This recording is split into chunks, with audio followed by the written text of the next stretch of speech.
Hey everybody, this is Matt from Cincy Jungle. Today we're going to continue to talk about the Baltimore Ravens, and we're going to focus on formations and motions. We talked about some of their top plays in a recent video. Today I want to talk about the formations and motions and really how different formations and motions put you in a better position to run certain plays. So we're going to start off here. Now, there's a few things about this formation. It's a really interesting formation. All right. Number one, they've got a three-man surface here. Okay. They've got a three-man surface, which generally means they have a tight end. All right. But this is actually unbalanced. So the tight end's over here. They brought the tackle over. All right. So that gives you an extra gap. That allows you to do some different things in the run game. We've got an extended number two receiver, which means you have to have a nickel or a linebacker outside of the box, or somebody has to be out here, okay, in addition to your corner on the edge there. So that bumps the defense out. That changes some things that you can do offensively as well. And finally, you've got two backs in the backfield. So now this fullback can be a lead blocker, working up to a linebacker. He can kick out the end man on the line of scrimmage. He can swipe back across the formation and take out pursuit. So there's a lot of different things you can do out of a formation like this, and those are all qualities that you look for in a formation when you're trying to pick what you're going to run and what you're able to run. And defensively, you've got to understand what they're trying to do to you in these certain formations, because they will have tendencies based on these formations with the things that they want to run. And we'll talk about one specific formation at the end of the video. All right, so this is just one example, right? They've got that three-man surface. They like to run the power here. So we do see a good amount of this when they run this type of unbalanced formation. And that's pretty common, all right? You want to be able to run to that side. Now, a smart thing to do, and haven't really seen that generally they'll stick to that side, but if this defense wants to overload too and go over to that side, if they over adjust, you've got to have a check-in to be able to work this backside. They've got two guys on that edge in addition to that defensive end, so there's no running anything over here. All right, but if that guy got out of here, you can run a speed option over there and read off this guy and pitch. There's lots of different things you can do. All right, personally, I think speed option is a great play to run to short sides if they're overloaded, because they've got to have two guys over there. If they don't, you can take advantage of it. You want run right at one of those guys and play off of him. So those are a few things just to kind of get us started. So we talked about the back in that in that example and having a fullback. We're going to talk more about 2 and 3 back formations in a different video. I want to specifically get into some of that, because they run a lot of those heavy backfields and they run pistol strong, pistol weak. All right, so this is just pistol with the running back behind. But when I say pistol strong or weak, I mean there's a fullback offset, either strong or weak. Now, the back set, when they're in pistol, and the Ravens run a ton of pistol, ridiculously more than anybody else. All right, I don't have the stats in front of me right now, but way more than anybody else. And there's a reason for it. It's because it's good for running the ball downhill. All right, it allows you to be able to run the zone read and some of the wider read plays that you can run in a spread offense in the running game. But being behind the quarterback instead of on either side allows the running back to be able to get downhill. For example, this play is a power play, right? It's a downhill play. You want that running back getting straight downhill. They ran the ball 65% of the time in their one-back pistol looks, right? Now, that's not a huge surprise. We know that the Ravens like to run the ball. What might surprise you is when they were in a one-back shotgun look, right, with the back to one side or the other of the quarterback, not behind him, they actually ran the ball only 25% of the time, okay? In that pistol look, that's not very good for pass protection, right? It's not great for getting out of the backfield if you want to get that guy into the route either. So having this back right next to the quarterback, close to the line of scrimmage, he can do more in the pass game from that position. So they're going to be in that look when they run their pass the ball more often. All right, obviously exceptions would be when they're running a bootleg, a play action pass. And this is an exception as well, Because what's the other reason to have the running back in gun instead of pistol?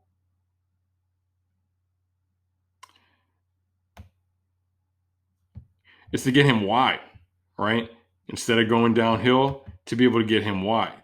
This is actually a power play. It's a quarterback power, right?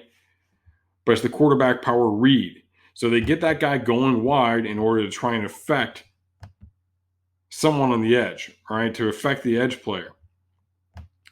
The edge player starts to work a little bit down the line of scrimmage, right? That's why he gives it, because he knows that guy's not going to make the play.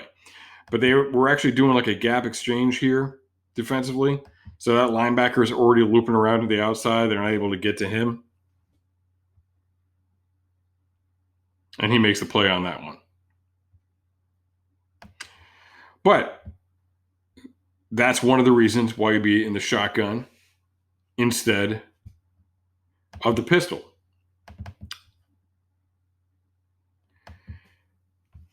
So, like I said, we'll talk more about 2 and 3 back looks in a separate video because there's a lot going on there, and I don't want to take up too much time on that here. Another thing we'll talk about is H-backs, all right?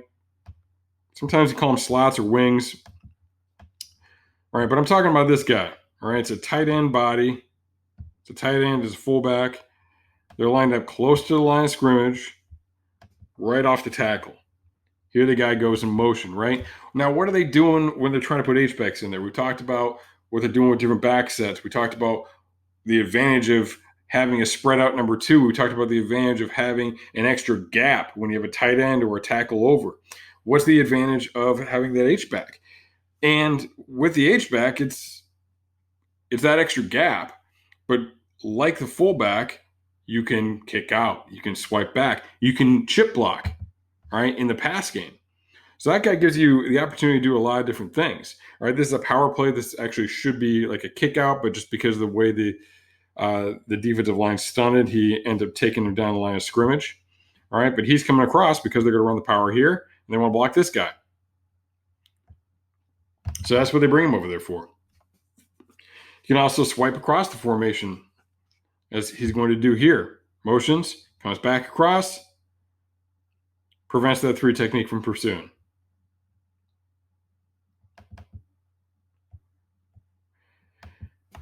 That brings us to motions. Now, for most of this section, I'm going to focus on a specific formation, but this is going to be, kind of the exception to the rule, I guess, because I couldn't really find a formation that gave me everything I wanted. But look, motions have meanings, just like formations have meanings. There's a reason they're doing something. It's not just to try and catch you off guard, right? It's actually just the opposite. When they send a guy in motion, it's giving you more information. And if you can process it quickly, all right, if you have defensive players that have their eyes in the backfield that see the motion and see what's going on and can communicate, it's going to help them out and give them an idea of what the play is, what's coming. All right. So when an H-back motions, as we've seen, the H-backs are doing the same sort of things they're going to do. All right. It's just on a different side. So you're putting that guy in a position to be able to make the block that you want him to make. When we get a motion from a receiver, right, it can be to get them in position as well, all right, from a receiver alignment. And a lot of times these motions, look, they love to run power to the motion. They love to run zone read to the motion. When I say zone read to the motion, I mean the quarterback is going to end up going to the side of the motion. The one that they like to run away, really, is the outside zone. So we'll get a look here. All right, and that's actually a fullback, but he's lined up wide out there. He motions all the way across. He's lined up at receiver, motions across. And what is he doing? He's blocking backside pursuit. Okay. What's the other thing he's doing? Now there's nobody extended. So when you get this guy out of here, you're getting them tight, which is setting up that outside zone. Okay, and if it was the number 2 receiver, you'd be bringing the guy into the box, setting up the run to the edge. Okay, so motions have meaning. And there's a reason they're doing these things. So we're going to talk about pistol, twins, slot to discuss some of these other motions. All right, so pistol, running back right behind the quarterback, twins, two receivers on one side. All right. And I call this slot where you have a receiver and then you have an H-back fullback on this side. No tight end, just an H-back fullback type of guy. All right. So we call this pistol twin slot. We're not going to worry too much about that formation because there's not a lot going on there. There's a lot more going on when they run the motions. All right. So pistol, twins, slot mo. All right. So the slot is coming in motion. He's running across in motion. Notice how I drew him back farther. All right. They actually kind of give away this motion. So before it even starts, you can tell this stuff is coming because he lines up deeper, not right off the tight end. He lines up a little bit deeper, but it's really the same thing. It's the same personnel and everything. It's that fullback tight end type of guy. So he's going to come across. Now, this gives you an indicator early by that alignment that they're going to this motion. And look, they ran power 13 times to the motion. They ran zone read 4 times to the motion. They ran duo a couple of times. They also ran the inside zone pass. So that's already telling you that look, there's a lot of stuff coming over this way. Obviously, the inside zone and really the zone read with the running back is coming back this way as well. So you're not just going to overload everything, but it gives you a good idea of what is coming next. All right. What is ahead? So let's take a look at this formation, at some of these plays with this motion. So you see the slot, right? We talked about that H-back guy he was here before, right? Now he's bumped way back. Okay. Motion's coming. We got pistol, twins, slot motion. And they're running that power, right? It's their favorite play out of this formation. So they're bringing that slot in motion. They're setting up that block. They want him to be able to kick out. Okay. Now with the power play, generally it's going to kick out. They make some adaptations sometimes based on the defense that the guard will kick out and he'll loop around for the linebacker. But either way, they're trying to set it up with the motion. Zone read. All right. Pistol, twins, slot mo. We got the zone read. Not blocking that guy, right? He's bending down. Lamar's going to keep it. What are they doing with this slot motion man? They're bringing him out here to get him in space and to get a guy out in front of Lamar to block. All right, dives to the knees. Didn't do a great job with that one. But that's why they're doing that. Okay? They want another guy to block. Now, motions don't just give away runs. All right? They can give away the pass too.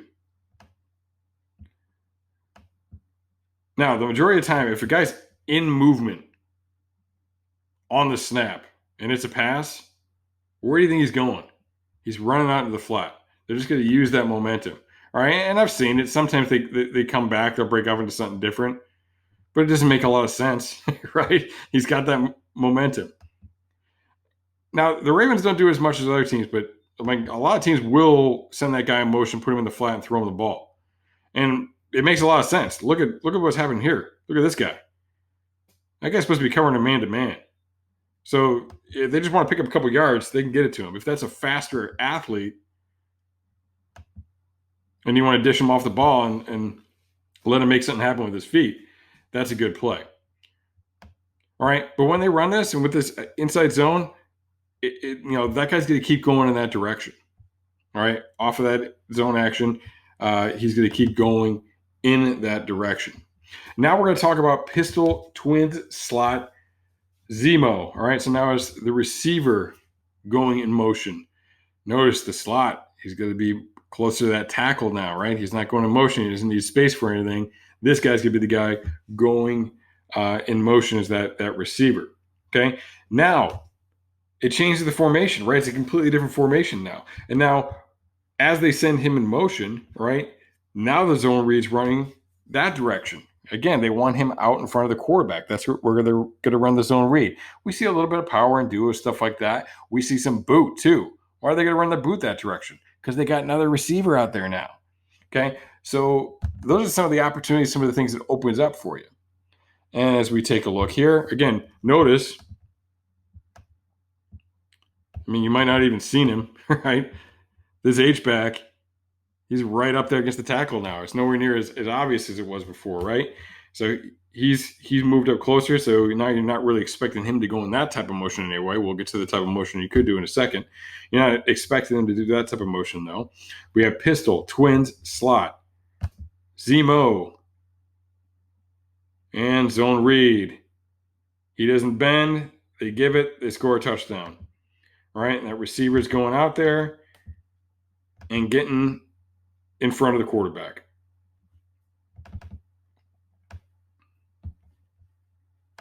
All right, now we're going to talk about the boot. So this is not a traditional boot. All right, I'll call myself out on this one. All right, look, watch the O-line. That's totally a boot from what the O-line's doing, right? Watch the quarterback.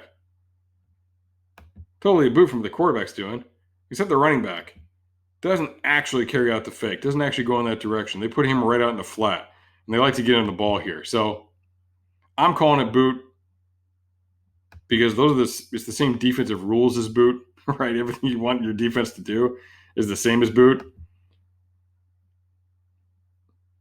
But look, they motion, they get another guy out there, and they're running the boot. Now, from this formation, there's a specific motion where they like to run the boot at a little higher rate, right? And that is pistol twin slot slide. All right, so not slot slot slide. We'll see what the difference is there in a minute. And they still like to run the ball, all right, but they've run the boot 2 times out of this, all right? So 40% of the time they're running the boot. Okay, so this is different, right? He's not quite hugging, but he's not way back there. And he's coming along. He's not running across. Here he's resetting. He could be kind of sliding across, setting himself up. Here's for the boot, but it's really for the blocking for the boot. They've already got 2 receivers over there, right? And he's blocking for the boot. Again, it's not your traditional boot. It is for the O-line. It is for the quarterback. The running back's just getting right out there into the flat. Pretty interesting play, actually. I think wouldn't mind seeing the Bengals run it. All right, and then the last motion out of this formation, pistol twins slot return. So he's going to motion, he's going to come back, and they ran this twice, and both times it was power. All right, so when they motion a guy and apparently he hasn't done anything, he has. He's moved slightly, right? So look, he's right here right now. Comes across. Comes back. Right? Now he's really inside. They're setting him up. It's that power. They want him to be able to kick out. Okay? Right now he's here. He looks like a receiver almost, right? The way he's aligned. You could call this double twins. Some people might call this double twins. I don't, because this guy's back and I know they're going to use him like a fullback a lot. But because he's standing in that position, he's a free releaser to the seam, right? I mean, he can get up there, he can work vertically right now. So you've got to treat him as such. So that puts stress on the defense. Now moving him allows you to be able to use him like that H-back, fullback type of guy. Coming back, boom, kicking out. All right. So that shows you how we started with one formation, and with the motions, they were able to do different things and run the same play in different directions out of the same formation because they changed the formation with the motion. So the idea here is, look, there are key things about formations that give you indications of what a team wants to do. And there are some general rules, general principles, which you can assume people are going to like to run to the strong side more. People are, going to, like to have the running back on this side or that side, whatever it is. All right. You can make some assumptions about those things, but then as you break down an opponent, as you start watching an opponent, you learn more about what they like, what that offensive coordinator wants to do. And once you understand why they're running a certain formation, why they're running a certain motion, it gives you the insight to be predictive, to see what's coming, to be in a good defense, and to be able to make good, quick reactions on defense, as a linebacker, as a player in a secondary, things along those lines. All right. So these are, high level processing things, but having that game plan, having that understanding allows you to go out there and make a lot of plays on defense. So if you haven't checked it out yet, make sure you go back, check out. I did the Ravens top plays. So we talked really more about what power is, what zone read is, outside zone. We talked about some of that stuff. So you can check that out. I'll have another video coming probably next week on 2 and 3 back formations. Uh, Also did a video recently on Khalid Kareem, some of the things that he brings to the table. He's one of those guys. He's a smart, high processing, really intelligent football player who had some good game plans in college and clearly ate him up and made some plays off of that. So make sure you check on that stuff out, and we'll keep coming back and have that next video for you next week. Thanks.